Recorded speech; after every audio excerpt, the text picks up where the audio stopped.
நண்பர்களுக்கு வணக்கம்.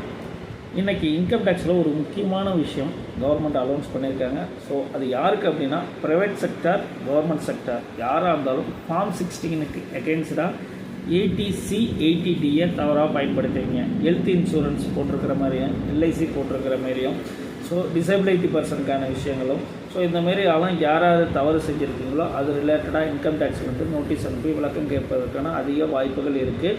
ஸோ அந்தமாரி யாராவது தவறு செய்திருந்தால் கண்டிப்பாக அதுக்கான இன்ட்ரெஸ்ட் பெனால்ட்டி நீங்கள் பே பண்ணி தான் ஆகணும். சப்போஸ் நீங்கள் அந்த தவறு செய்யலை, ஒரிஜினலாகவே அந்த விஷயம் இருக்குது அப்படின்னா அதுக்கான முறையான டாக்குமெண்ட்டை எடுத்து வச்சுக்காங்க.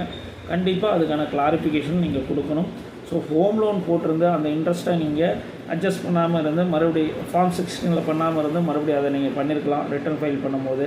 அல்லது எல்ஐசியோட உங்கள் டேட்டா யாராவது அப்டேட் பண்ணாமல் இருந்திருக்கலாம், ஹெல்த் இன்சூரன்ஸ் அப்டேட் பண்ணாமல் இருந்திருக்கலாம். ஸோ அந்த மாதிரி ஏதாவது நீங்கள் ஃபார்ம் 16க்கு எகென்ஸ்டாக என்ட்ரி பண்ணி எடுத்துருந்தீங்க அப்படின்னா அதுக்கான முறையான டாக்குமெண்ட் எடுத்து வச்சுக்காங்க. எந்த நேரத்துலையும் இன்கம் டேக்ஸ்லேருந்து உங்களுக்கு நோட்டீஸ் வரலாம். நோட்டீஸ் வரும்போது அதுக்கான முறையான விளக்கங்களை கொடுங்கள். நீங்கள் தவறு செய்திருந்தால் அதுக்கான இன்ட்ரெஸ்ட் பெனால்ட்டி கண்டிப்பாக பே பண்ணி தான் ஆகணும். ஸோ நீங்கள் தவறு செய்யலை, உங்களுக்கு டாக்குமெண்டேஷன் முறையாக இருக்குதுன்னா கீழே உங்களுக்கு ஏதாவது என்னுடைய ஹெல்ப் ஏதாவது தேவைப்படுதுன்னா கீழே கொடுத்துருக்க காண்டாக்ட் நம்பரை நீங்கள் ஒரு வாட்ஸ்அப் பண்ணுங்கள்.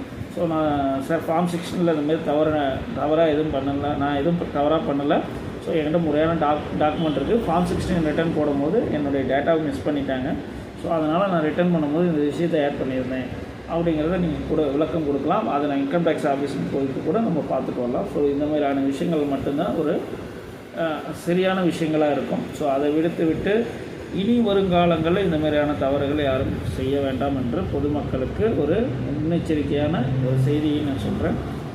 எப்பயுமே ப்ரைவேட் செக்டாருக்கும் கவர்மெண்ட் செக்டாருக்கும் ப்ராப்பராக தான் டாக்ஸேஷன் பிடிக்கிறாங்க. ஸோ ஃபார்ம் 16 ஃபாலோ பண்ணி ரிட்டர்னை ஃபைல் பண்ணுங்கள், அதுக்கு எகென்ஸ்டாக பண்ணாதீங்க. ஸோ இந்த மாதிரியான ப்ராப்ளம்லாம் வரும். இது தேவையில்லாமல் நமக்கு மன உளைச்சலும் அதிகமாகும்.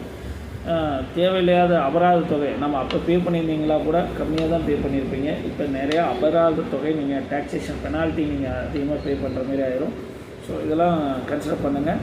மீண்டும் ஒரு நல்ல காணொலியை சந்திப்போம். முடிஞ்ச வரைக்கும் இன்கம் டேக்ஸ் ரிலேட்டடாக இருக்கும்போது கொஞ்சம் அவேர்னஸாக இருங்க. தேங்க்யூ.